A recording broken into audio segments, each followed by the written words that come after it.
clanging of blades against hardened metal, a battle warring around you, and upon a hill not far from your party's current location, on top of a hill you can hear a roar. A warrior, enormous, malformed, shouldering a blade nearly as wide as his own torso, sweeps away some of the chaff. He howls out in anger, locks eyes with you and your party, and the fight begins.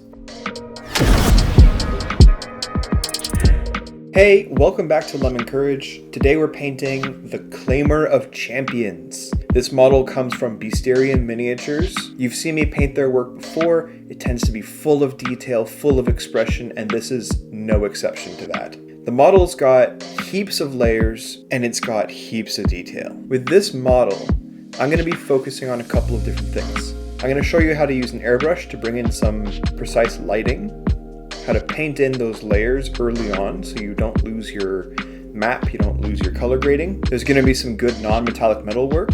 I'm going to put a good amount of time into that hulking sword. And I'm going to spend a fair bit of time doing some freehand work, getting heraldry onto some of the, what I imagine to be stolen crests of fallen knights. If you like this video, don't forget to like and subscribe. If you want more Lemon Courage, you can find me on my channel on YouTube.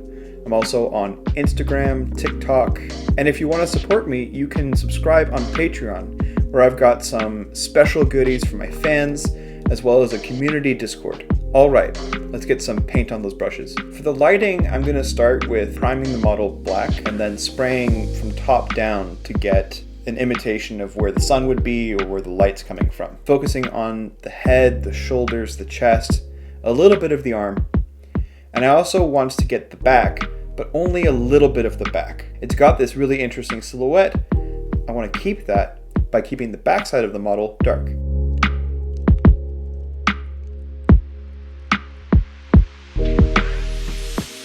So I start with a simple zenithal using gray paint. If you don't know what zenithal is, it's where you spray from a upward angle. No, you spray from a downward angle with your airbrush above the model. I'm using a gray paint so I don't oversaturate the model, but I can still make out some of the crucial details.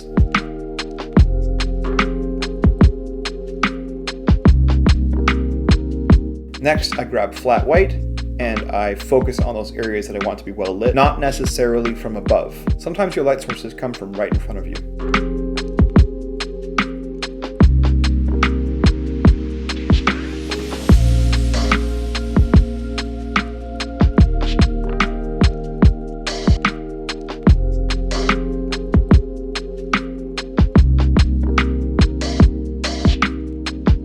With the lightness and darkness already set on the model from spraying above, got to work doing what I call the don't think, just paint. Really straightforward. I will paint the parts that were hit with the light highlight, and the parts that weren't hit with the light, I'll paint with burnt red from Vallejo.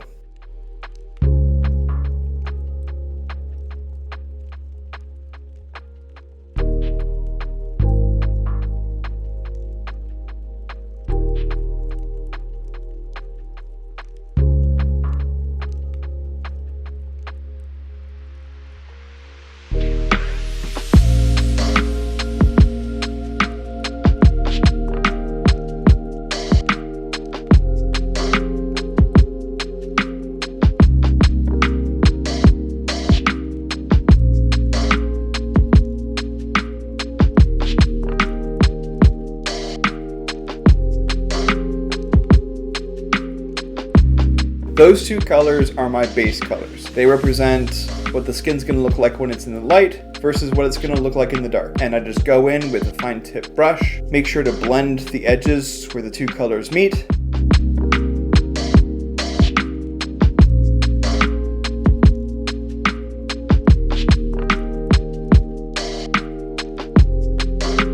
With the base coats done, I then need to go in and do some highlighting. So this is very straightforward. For the parts that were in the dark, those parts are going to be highlighted with a mix of burnt red and the beige red. Parts that are raised in the darker recesses of the skin should just hit the base tone color of the lighter areas, maybe even a shade or two below. For the lighter areas, I used Flayed One Flesh from Citadel. It works as a really nice highlight for skin and keeps a very, human looking skin profile.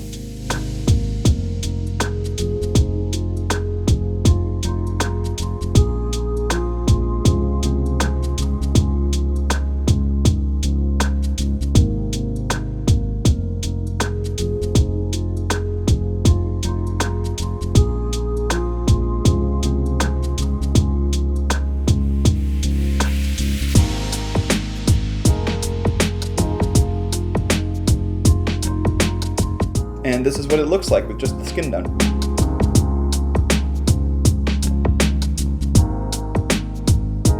For the armor, I broke up my work into two pieces. The first piece was the armor that actually belongs to the Claimer of Champions, and the other part is the armor that the Claimer of Champions has taken from his fallen victims. The part that belongs to the Claimer of Champions is going to be base coated a similar way that the skin was done. For the dark parts, it's going to be petroleum gray from Scale Color. The light parts, I'm using French blue from AK.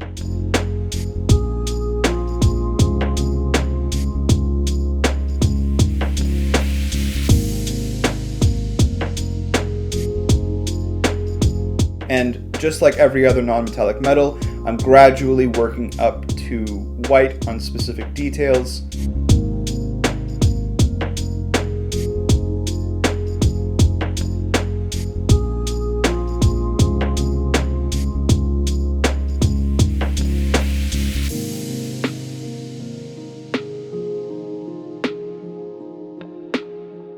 The sword is a huge feature that makes up the most striking part of this model's silhouette, so I knew I had to give it some good focus. Because I had lighting that was different on the front versus the back of the model, the highlights will be stronger on the side where there is light and weaker on the side where there isn't light. But that doesn't mean that they're not there, they're just weaker.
I do eventually come in and do a gold trim at the hilt of the sword, using a mix of different colors that I already have on the palette, kind of toned yellow, using some tar brown, and eventually working up to a yellowish white.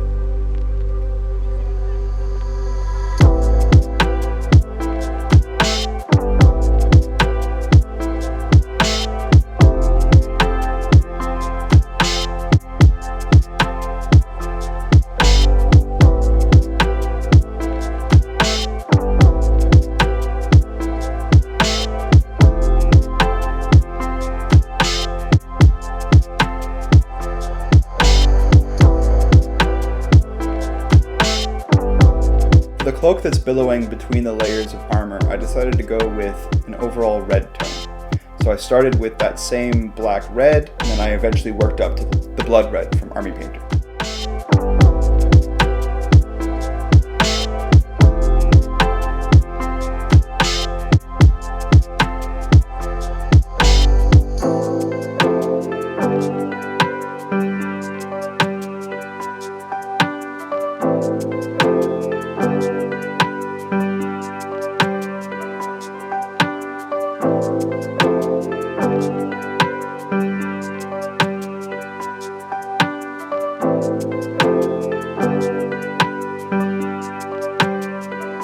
With a little bit of light highlights.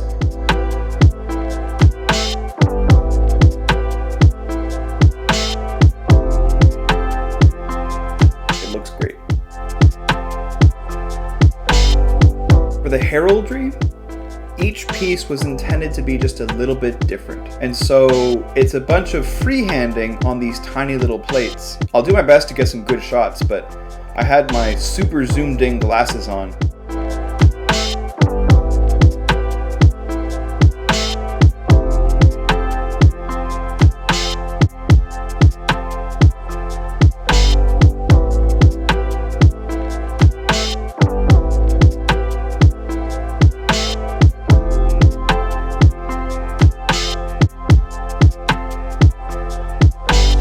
My head might have been blocking a bit of the camera.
And with that layer done, this is what it looks like.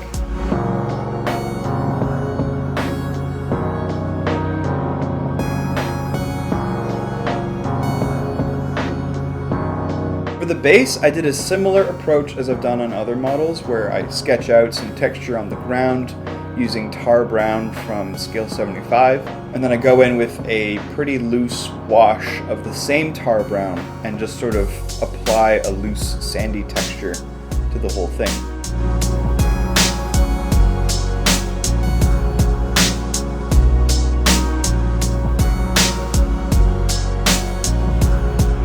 I used the same dark red that I used on the skin to paint the tentacles, and I'm trying to mimic the same lighting and same hue as the skin on this creature.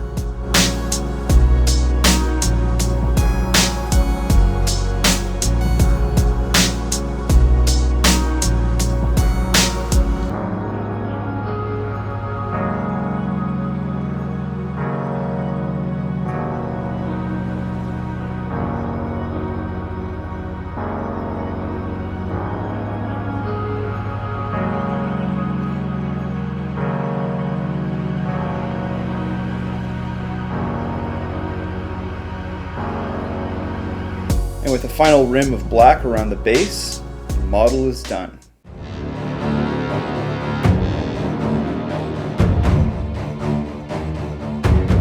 This one was a challenge to paint. It was way more layers than I had expected, way more hidden details than I had expected. I don't know if you noticed in the actual footage, but there was a section where I missed a whole bunch of skin that needed to be painted, just because it was overshadowed by all of the other textures in the model. With a model like this, I needed a little bit more planning to have a better result. I'm still happy with what I got. Overall, it's super dramatic and imposing with that huge sword sitting on his shoulder, and it's an absolutely incredible model from Bestiarium Miniatures. If you're looking for models of your own, find these models on my mini factory. I've got links in the description. But you can also go to Bestiarium's website and order a physical model if you don't have a 3D printer of your own. So when you get a chance, go over, check out some of Bestiarium's collection, and get painting today. As per usual, if you're looking for more Lemon Courage, you can find me on all the socials. And if you want to support me, you can find me on Patreon, where I've got all kinds of goodies for my fans. I've got a community Discord. Every dollar helps to keep this going. If you like this video, don't forget to like and subscribe. Check out some of my other videos right here.